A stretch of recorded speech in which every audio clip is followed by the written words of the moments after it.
to ask everybody if you have any thoughts or questions to post it on the live chat. Then I will be more than happy to discuss that with everybody and present it here. So it's really important to highlight the mistakes so we can learn from it. We're not dwelling on the negative. So that's really important that we all need to be mindful when we are sitting here and talking about the mistakes. It's not about the mistakes, it's what we can learn from it. And there's a lot to learn from it. So one of the things is really common in any relationship. I will be discussing the relationships between couples, relationships between, oh yeah, that's much brighter. Between couples, between parent and child, between quite a few different scenarios that I'll be more than happy to share with everybody. And with that said, in addition to types of relationships for boss, the manager or the lead, and the workers or co-workers together, how do they communicate, and some of the mistakes that they can be doing in regards to impacting that relationship. So we want to be mindful of when we talk about impacting relationship, we're talking about impacting it negatively or impacting it in a way that it can cause negative affect or emotions on the other person. Okay, so one of the things that is very common is when we see ourselves the better person, or the person who is who knows more than the other person. So we are in a relationship looking at the other person as lesser. So that's detrimental to the relationship. That can happen easily between parents and children. So the parents, they see themselves as they know better, they have more experience, they've gone through a lot, so there's nothing wrong with having that thought. Now, how we talk to the children, or sometimes the husband is richer than the wife, or the wife is richer than the husband, they feel like whoever has that quote-unquote advantage, they would feel they're justifiable to behave as they are the higher person. So therefore they demand certain expectations, or the couple, one of them is more righteous, quote-unquote, more practicing of a certain religion than the other, or one person who's practicing a certain culture than the other. So therefore they put their culture at a higher status. They put their race at a higher status, and we don't want to talk about race and stuff, because one of the difficult things that are really now facing, like for example in the US, is the white and black, and the rights of the black and the Hispanics and the non-white. Basically, they're really having difficulties there to exist in a normal culture. So it's always been a fight for them. So when there's a couple of different cultures, if the couple, they have that understanding and they see themselves coming from an equal point of view, so you would find each one's environment might influence that. So the parents of one race or one culture would tell their relative, the child, the girl or the boy, they're like, oh, why would you want to do that? That's not part of our culture. You need to. So it's sometimes, if we don't do it, sometimes it's expected from us to do it, meaning that if we don't present ourselves as the better person, consciously or unconsciously, sometimes it is expected from us, from a cultural point of view, that we're supposed to behave a certain way. So no, you're better than that. You don't do that. So you need to tell your husband, or you tell your wife, this is not acceptable, or something like that. So these are one of the major mistakes, because the more it happens, the more it'll be detrimental to the relationship. And the more you do it, like for example, someone who's practicing a certain religion, they would always point out what is right and what's righteous and what is not righteous. And they're always that critic that is criticizing. That's the second thing. So when we see ourselves better, the second worst thing that we can do, I mean, these are 5 things that I'm highlighting here, but there are a lot. So I'm picking only 5 just for the limitation of time. So the second thing is like I want to talk about is the criticizing. So if you feel like you're coming in a relationship and you see yourself as the better person, as the dominant person that you need to be followed because of whatever, right? I mean whatever, not out of disrespect, but out of just being, generally speaking, from. Oh, this is the microphone, is it? So I just saw it. All right. Hopefully this is better. And from a they see themselves as the person to be followed, and that's a self-given status, right? So it's not something that is going to help the relationship. Now, even though you might have this, that you're a better person, that you know better, that you have better wisdom, you have a higher level of experience. Nobody's saying you should not acknowledge that. We should acknowledge that, but how do we present it to the other person and keeping the relationship? Because the more I would point out is like, oh, why would you do that? What's up with this? I mean, why would you want to even bother to eat like this meal for breakfast? I mean, like, for example, one of the things that I had to acknowledge and adjust it to, and then the breakfast here in Malaysia, it's actually rice and noodles, but that's not something I grew up with. I grew up with bread or hash browns, eggs, cheese, omelets, just this stuff, orange juice, coffee. But here, teh tarik, roti canai. It's all good stuff. I mean, but when I came in, I was like, I swear, I was like, first time I saw it was like at work. There was a breakfast, and I thought that was lunch, or sorry, I thought that was dinner for the last shift. So for the night shift, I thought the manufacturing team had late dinner, and that was the leftover. And I was like, when is breakfast gonna be served? And they're like, no, this is breakfast. It's like, oh, this is rice, and this is noodles. Oh, okay. And I was like, okay. So is there any eggs? Like, no. It's like it's like, oh, you can go to roti telur. I was like, what's that? So I went to that section, and then I got introduced to roti telur. So you see, from a non-Malaysian coming to Malaysia, I was expecting to have this adjustment in culture. But in a relationship, if you're adamant that it needs to be done your way, and not only that, and the other way is always wrong, that's not going to help the relationship.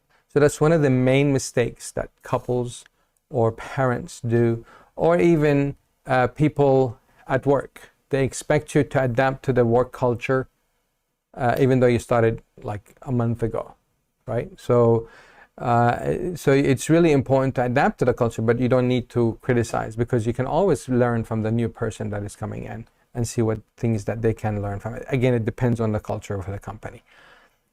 So the second thing, as I mentioned earlier, is the criticizing, and that's something that the more you do it, again, the more it resonates negatively on the other person, and the more it resonates negatively, the more the baggage becomes bigger and heavier, and the relationship gets really more challenging to be positive.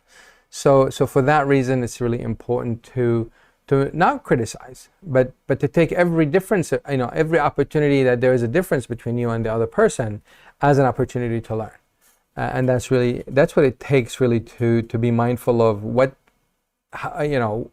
can be done to address your point of view, but without coming across as a negative. And there are ways that we can learn, attending these talks, and asking questions. I'm more than happy to address your questions accordingly. Any questions so far from the people here? Any thoughts or questions that you would like to ask?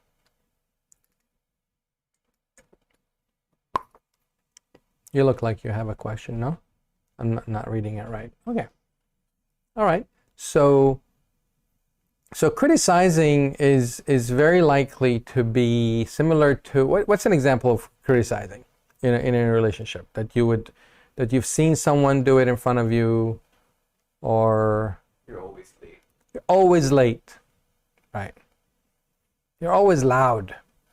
You're always unorganized, or you're Why would you want to be so unorganized? Why you're so organized? Can you just not get organized?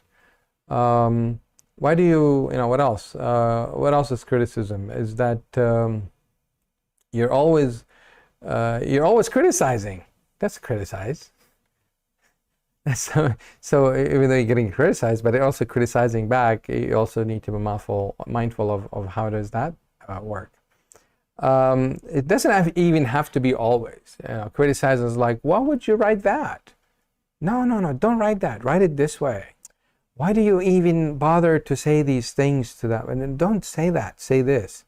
Again, this comes because you see yourself as a better person, or you know better, or it could be for other reasons. It could be needs for perfectionism. It could be anxiousness of things to go wrong. I mean, it could, this behavior could be caused by a lot of things. We're not getting into that, but it's definitely something that we need to be mindful of.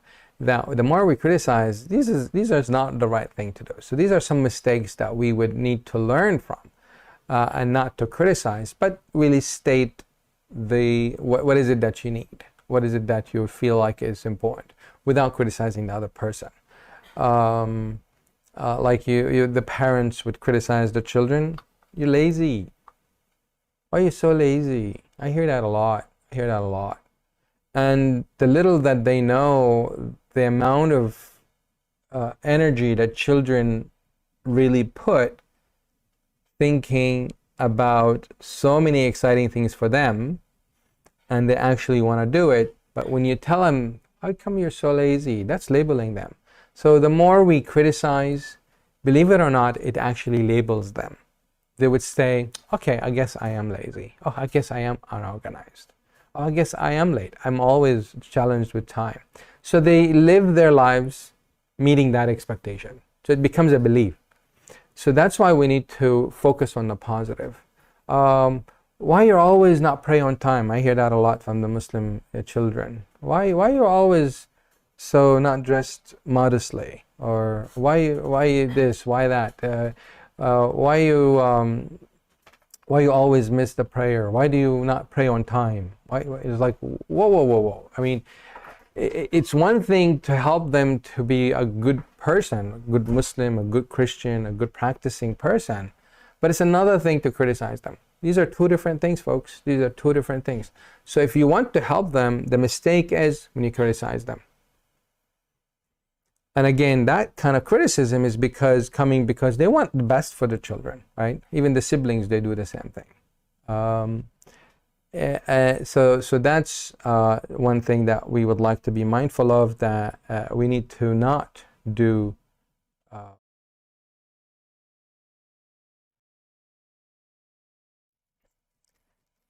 And then the next one I was going to talk about is sarcasm.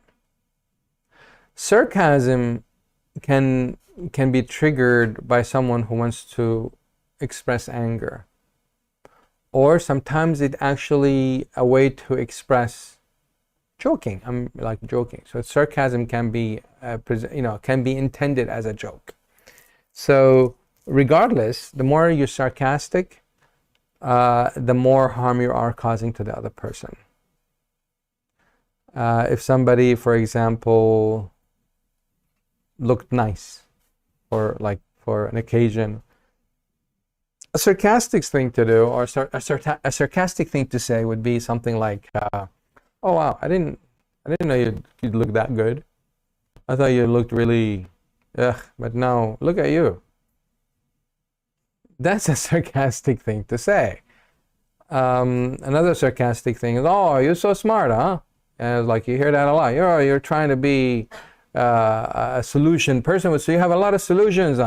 Like, yeah, I have a lot of solutions. But the fact we say it that way, it's really dismissing the other person's attempt to. The first one is that they're trying to look nice and professional. It's just like, whoa, where did that come from? And the other one, the later example is like, you would really discourage the other person from thinking of a solution or to speak out. So sarcasm can be quite, again, lethal to the relationship. And even like for couples, sarcastic comments like, oh, so now you want to be lovey-dovey, huh? So there's like, but there was, I mean, there was really nothing to be mentioned. Why not? So now you're being a nice person, or that. And there's no acknowledgement about them being nice. It's just the sarcasm is dismissing that attempt of being nice. So how many we got so far? We got 3. What are they? I'm sorry? Culture, criticism, and sarcasm. What do you remember, Brian? The first one is culture, but it's from a perspective if you're coming in a relationship feeling that you're a better person. So you always see yourself as the right person, and the other person, regardless what they do, they're dismissed. So you're basically dismissing, I mean, we don't want to exaggerate, not everything, but a lot of the things that they are seeing value in, right? So they're feeling that way. So yeah, and then the criticism and sarcasm. What would be the fourth one?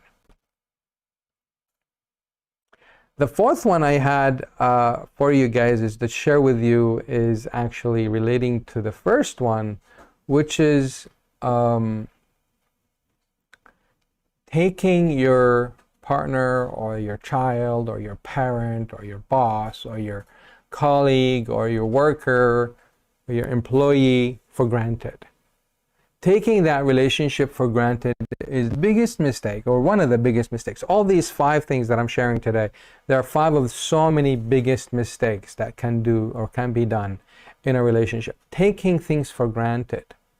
Thinking that, what does that mean? Meaning that regardless of what I do, they'll always be there. Taking that, thinking it that way is so dangerous. I cannot even overemphasize how dangerous that thought is. And that's very common for bosses. They think that the employees need the money, they have to take toxic relationship. Parents do that. Children also do that. And many parents just walk away from the children because the children can be toxic. I mean, adults. I'm not talking about children like kids, adolescents and younger. I'm talking about older children, adult children, that they take their parents also for granted. And they can be really toxic to the parents.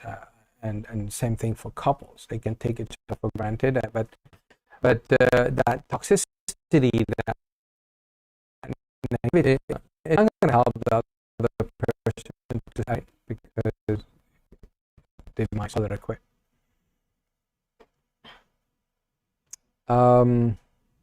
Any thoughts or questions so far? We're all good? Clear, right? Straightforward? Straightforward. Good. And the last one for today, in addition to what I mentioned earlier, is one of the things that also couples tend to do it a lot. It's negative interpretation. Parents also do that as well. It's quite common between parents and couples. Negative interpretation is something that almost always will escalate any situation. So when there is a negative interpretation, is interpreted based on that behavior, a certain behavior, for example. You took this mug and you took it away. I might misinterpret it as disrespectful. But the person maybe took the mug to refill it from me. So me misinterpreting that situation can be very triggering. A child coming home with a grade other than A for Asian, right? You have to get an A because you're Asian. Were you guys ever told that? Yeah? Yeah. So because you're Asian or American, Americans don't care about A's. They care about 4.0.